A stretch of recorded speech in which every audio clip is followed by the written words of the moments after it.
Satrio Piningit menurut Wangsit Siliwangi, suatu saat nanti, apabila tengah malam terdengar suara pembawa panji, nah itu adalah tandanya. Sosok Satrio Piningit memang masih misterius, banyak sudah yang mencoba untuk menemukannya dengan caranya sendiri-sendiri. Alhasil, ada yang yakin telah menemukannya, bahkan juga ada yang mengaku dirinya lah si Satrio Piningit tersebut. Apabila diteliti maka sosok yang telah ditemukan itu masih bisa diragukan apakah memang dia si calon Ratu Adil.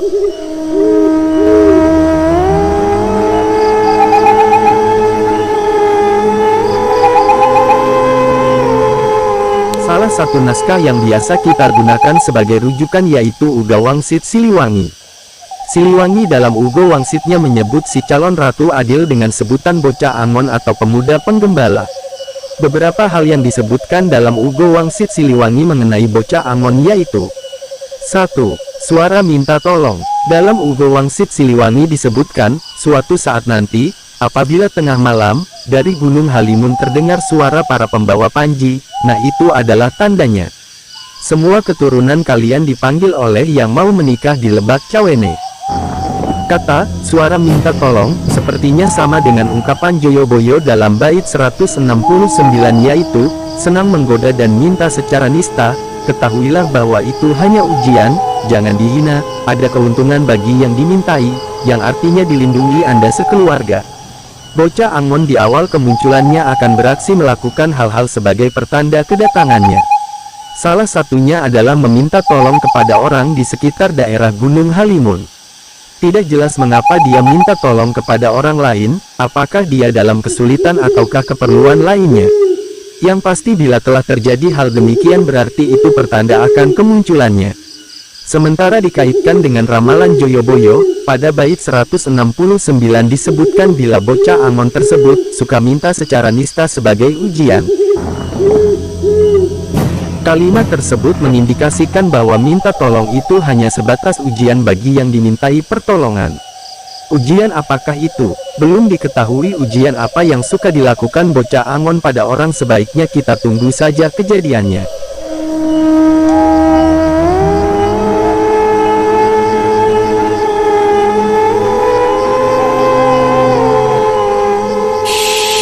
Dua, mencari sambil melawan sambil tertawa.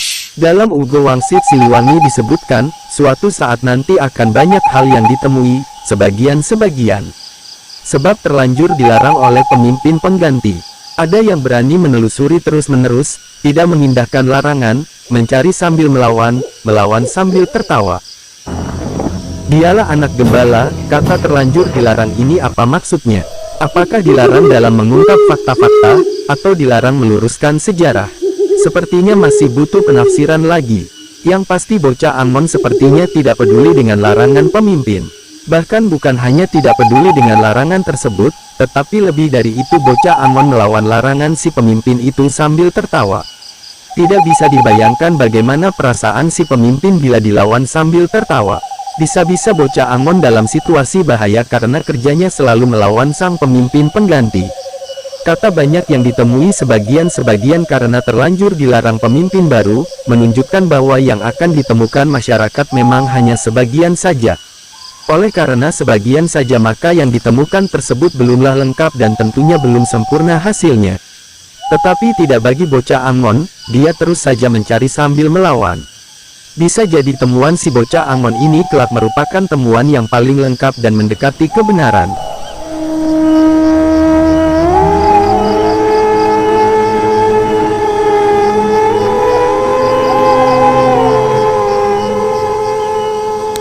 Dia gembalakan ranting daun kering dan sisa potongan pohon. Dalam Uga Wangsit Siliwangi disebutkan, apa yang dia gembalakan. Bukan kerbau, bukan domba, bukan pula harimau ataupun banteng. Tetapi ranting daun kering dan sisa potongan pohon. Dia terus mencari, mengumpulkan semua yang dia temui. Tapi akan menemui banyak sejarah kejadian, selesai zaman yang satu datang lagi satu zaman yang jadi sejarah kejadian baru. Setiap zaman membuat sejarah, setiap waktu akan berulang itu dan itu lagi. Bocah Angon memiliki kebiasaan mengumpulkan daun dan ranting. Kata daun dan ranting yang disebutkan Uga Wangsit Siliwangi dalam bahasa asli Sundanya yaitu Kalakai Jeng Tutunggul. Kalakai merupakan daun lontar yang biasa digunakan oleh orang kita pada zaman dulu kala sebagai lembaran daun untuk menulis. Sementara tutunggul merupakan ranting pohon yang biasa digunakan orang kita pada zaman dulu kala sebagai pena untuk menulis. Sehingga kalakai dan tutunggul bisa diartikan sebagai kertas dan pena. Si bocah Angon ini memiliki kegemaran suka menggembalakan kertas dan pena. Dia terus mengumpulkan dan mengumpulkan kedua barang tersebut sebagai gembalaannya. Tidak jelas kenapa dia suka menggembalakan kertas dan pena. Kata mengumpulkan itu berarti kertas dan pena tersebut tidak hanya satu buah, tetapi jumlahnya banyak dan itu menjadi barang kegemarannya. Selanjutnya disebutkan, dia terus mencari, mengumpulkan semua yang dia temui. Tapi akan menemui banyak sejarah kejadian. Kalimat tersebut bisa berarti bahwa bocah Angon menggembalakan kertas dan pena untuk menemukan sejarah dan kejadian. Entah sejarah dan kejadian apa yang dia kumpulkan, tetapi bisa dimengerti bahwa di Nusantara banyak sekali sejarah yang dirubah. Mungkin hal tersebut bisa juga terkait dengan pelurusan sejarah kita. Dia akan terus mengumpulkan sejarah dan kejadian-kejadian penting tentunya untuk menyelesaikan masalah di Nusantara. Wajar saja bila sejarah ditelusuri karena memang untuk menyelesaikan suatu masalah tidak harus mengetahui awal sejarahnya bagaimana bisa terjadi. Dengan kegemarannya menelusuri sejarah dan kejadian yang dituangkan dalam kertas dan pena tersebut kelak masalah di Nusantara akan bisa dibereskan dengan mudah. Semoga.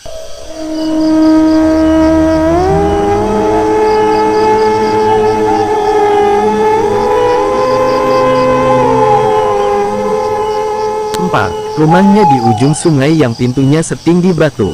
Dalam Uga Wangsit Siliwangi disebutkan, lalu mereka mencari anak gembala, yang rumahnya di ujung sungai yang pintunya setinggi batu. Kata di ujung sungai menunjukkan bahwa rumah bocah Angon letaknya berada dekat dengan hulu sungai. Siliwangi tidak memberikan gambaran berapa jarak antara rumah dengan sungai tersebut. Bisa jadi hanya beberapa meter dari sungai, tetapi bisa jadi puluhan meter dari sungai. Siliwangi juga tidak menyebutkan nama dari sungai tersebut sehingga rada menyulitkan untuk menentukan letak sungainya. Di Jawa terdapat banyak sekali sungai membentang dari utara hingga selatan. Dan rata-rata di pinggir sungai terdapat banyak rumah penduduk dan ini tentunya sangat menyulitkan untuk menentukan letak sungainya yang sesuai kata Siliwangi.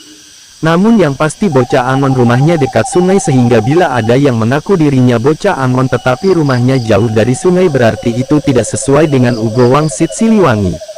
Kemudian untuk kata pintunya setinggi batu masih perlu dipertanyakan, apakah atap rumahnya terbuat dari batu?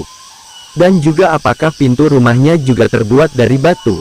Bisa jadi demikian tetapi mungkin juga tidak demikian. Kalimat tersebut bisa dipahami bahwa rumah bocah Angon tidak hanya satu lantai, namun bertingkat rumahnya. Hal ini diperkuat dengan ungkapan Joyoboyo dalam bait 161 yaitu, berumah seperti Raden Gatot Kaca, berupa rumah merpati susun 3. Dari ungkapan Joyoboyo menunjukkan ada 3 lantai rumah dari bocah Angon. Tentunya bukan rumah biasa, bisa jadi rumah tingkat ekonomi menengah atau memang bocah Angon dari keluarga kaya. Belum bisa dipastikan.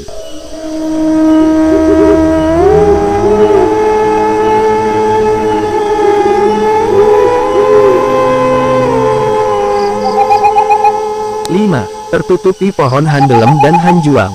Dalam Uga Wangsit Siliwangi disebutkan, rumahnya di ujung sungai yang pintunya setinggi batu, yang rimbun oleh pohon handelem dan hanjuang. Kata rimbun oleh pohon handelem dan hanjuang berarti di depan rumah bocah Angon terdapat 2 pohon yang sangat subur dan menjadi ciri khas rumahnya.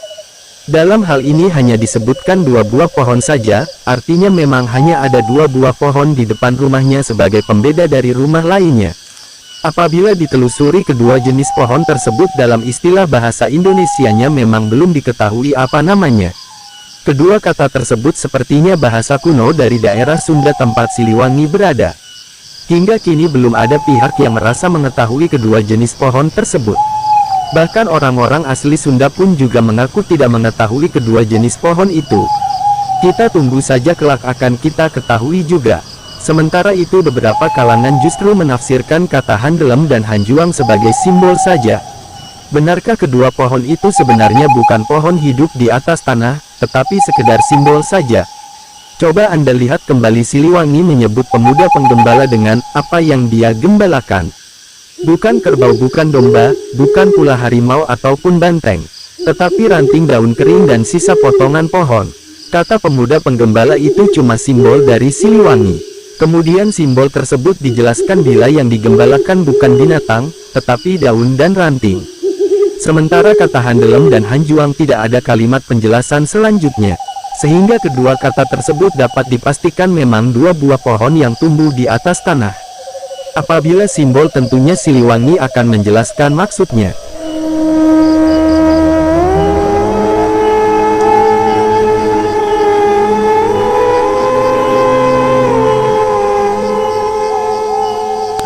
Pergi bersama pemuda berjanggut.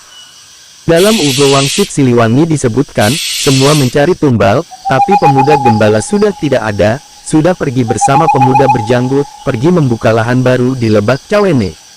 Siapakah pemuda berjanggut itu? Penyebutan pemuda berjanggut ini masih perlu dipertanyakan. Apakah pemuda tersebut merupakan kerabat atau keluarga atau teman ataukah pengasuh si bocah Angon? Belum jelas diketahui karena memang dalam Ugo Wangsit Siliwangi tidak menyinggung mengenai hal tersebut. Dalam naskah-naskah lain memberitahukan bahwa Ratu Adil memiliki pengasuh yaitu Sabdo Palon. Mungkinkah pemuda berjanggut tersebut adalah Sabdo Palon? Sepertinya tidak karena Sabdo Palon merupakan sosok goib, sementara penyebutan kata pemuda menunjukkan dia adalah manusia. Jadi pemuda berjanggut bukanlah Sabdo Palon. Misteri ini masih sulit untuk diungkap yang sebenarnya. Pada saat bocah Angon masih menjadi sosok yang misteri, pada saat yang sama pula ada sosok lain yaitu pemuda berjanggut yang jati dirinya juga masih misteri. Namun yang pasti pemuda tersebut memiliki janggut dan kelak akan kita ketahui setelah tiba waktu kemunculan bocah Angon.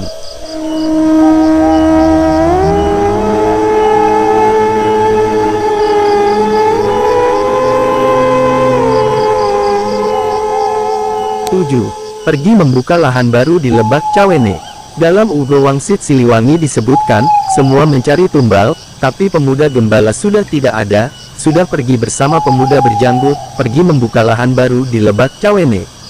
Bocah Angon sepertinya tidak akan ditemukan sebelum kemunculannya. Ketika orang-orang sudah menemukan rumahnya yang di ujung sungai, dia telah pergi bersama pemuda berjanggut ke Lebak Cawene. Siliwangi tidak menyebutkan kemudian orang-orang akan berhasil menemukan bocah Angon di Lebak Cawene setelah gagal menemukan di rumahnya. Tidak ada kalimat tersebut dalam Ugo Wangsit Siliwangi. Karena tidak ada kata itu maka bisa disimpulkan bahwa jarak antara rumah dengan Lebak Cawene tidak dekat bahkan mungkin sangat jauh. Siliwangi juga tidak menyebutkan setelah pergi ke Lebak Cawene si bocah Angon kemudian kembali lagi ke rumahnya. Karena tidak ada kalimat yang menyebutkan hal tersebut berarti Lebak Cawene merupakan tempat baru yang ditinggali bocah Angon setelah rumahnya yang di ujung sungai ditinggal pergi. Apabila bocah Angon kembali lagi ke rumahnya yang di ujung sungai, maka tentunya Siliwangi akan menyebutnya berhasil ditemukan di rumahnya. Sudah pasti bila orang telah menemukan rumahnya maka akan ditunggui kapan kembalinya. Tetapi ternyata tidak ada kalimat tersebut dalam Ugo Wangsit Siliwangi. Sampai saat ini belum diketahui di mana letak Lebak Cawene berada. Dalam peta Jawa maupun peta Indonesia, tidak ada daerah yang diberi nama Lebak Cawene. Oleh karena namanya yang masih asing inilah maka banyak kalangan menafsirkan menurut keyakinannya masing-masing. Ada yang menafsirkan Lebak Cawene berada di lereng sebuah gunung. Ada juga yang mengatakan berada di petilasan Joyoboyo. Yang lain mengatakan berada di tempat yang ada guanya dan sebagainya membuat semakin tidak jelas saja letak Lebak Cawene di mana. Tetapi apabila Anda meyakini sebuah tempat merupakan Lebak Cawene, maka bisa dipastikan Anda akan memaksakan kehendak untuk menentukan satu orang di daerah tersebut sebagai calon Ratu Adil. Ketahuilah bahwa Siliwangi tidak menyebutkan bocah Angon akan berhasil ditemukan di Lebak Cawene. Di sisi lain Siliwangi juga tidak memberikan ciri-ciri Lebak Cawene yang dia katakan sehingga mustahil Lebak Cawene bisa diketahui sebelum Ratu Adil muncul, kecuali Anda lebih sakti dari Siliwangi. Kemampuan sama dengan Siliwangi aja tidak mungkin apalagi lebih tinggi dari Siliwangi, jelas tidak mungkin lagi.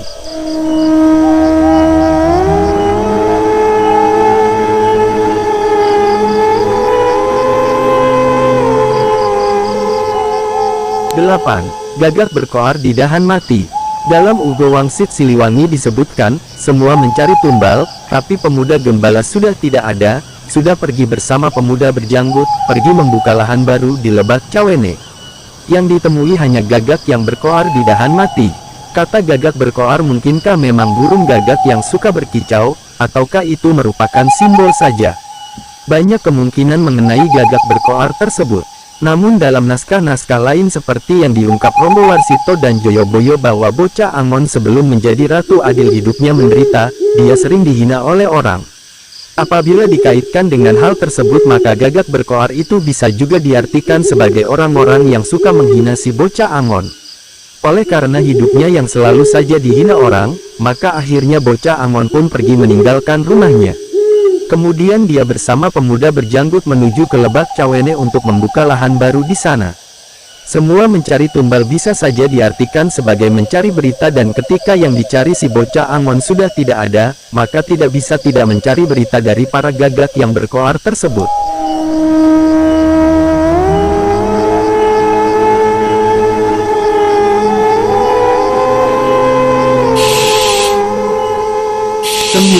Ratu Adil Sejati. Dalam Ugo Wangsit Siliwangi disebutkan, baik lagi semuanya. Negara bersatu kembali, Nusa Jaya lagi, sebab berdiri Ratu Adil yang sejati. Tapi ratu siapa? Dari mana asalnya sang ratu? Nanti juga kalian akan tahu. Sekarang, cari oleh kalian pemuda gembala. Kita disuruh Siliwangi untuk mencari bocah Angon, karena dialah yang kelak akan menjadi Ratu Adil Sejati. Sepertinya Siliwangi bermaksud memberikan pesan untuk berhati-hati dalam mencari bocah Angon. Hal ini dikarenakan banyak sekali bocah Angon palsu akan bermunculan di Jawa ini. Kemunculan bocah Angon palsu bisa jadi karena dukungan orang lain akan dirinya sehingga dipaksa cocok menjadi Ratu Adil, tetapi juga bisa jadi karena terburu-buru meyakini dirinya lah si bocah Angon. Lihatlah saat ini telah banyak terdengar di mana-mana dari Jawa bagian barat hingga Jawa bagian timur, orang-orang yang muncul diyakini sebagai Ratu Adil.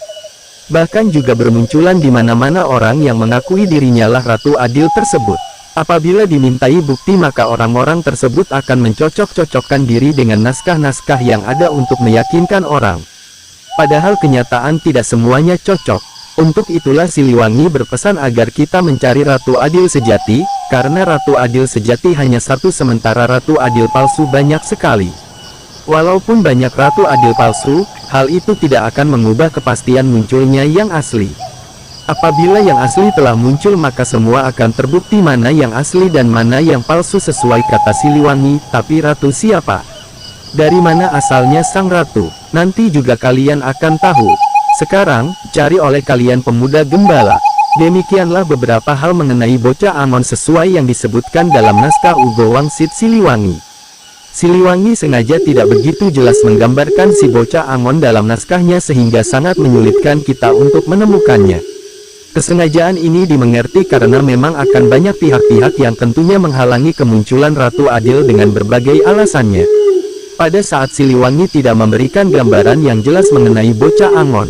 Di waktu yang sama pula kita disuruh untuk mencari si bocah Angon tersebut, memangnya kita ini terlahir sebagai detektif semua. Namun yang pasti kelak akan diketahui juga mana Ratu Adil palsu dan mana Ratu Adil yang sejati tentunya setelah tiba waktu kemunculannya. Untuk itu baik ditunggu, dicari maupun tidak sama sekali sepertinya hasilnya tetap sama. Waktunya akan segera tiba.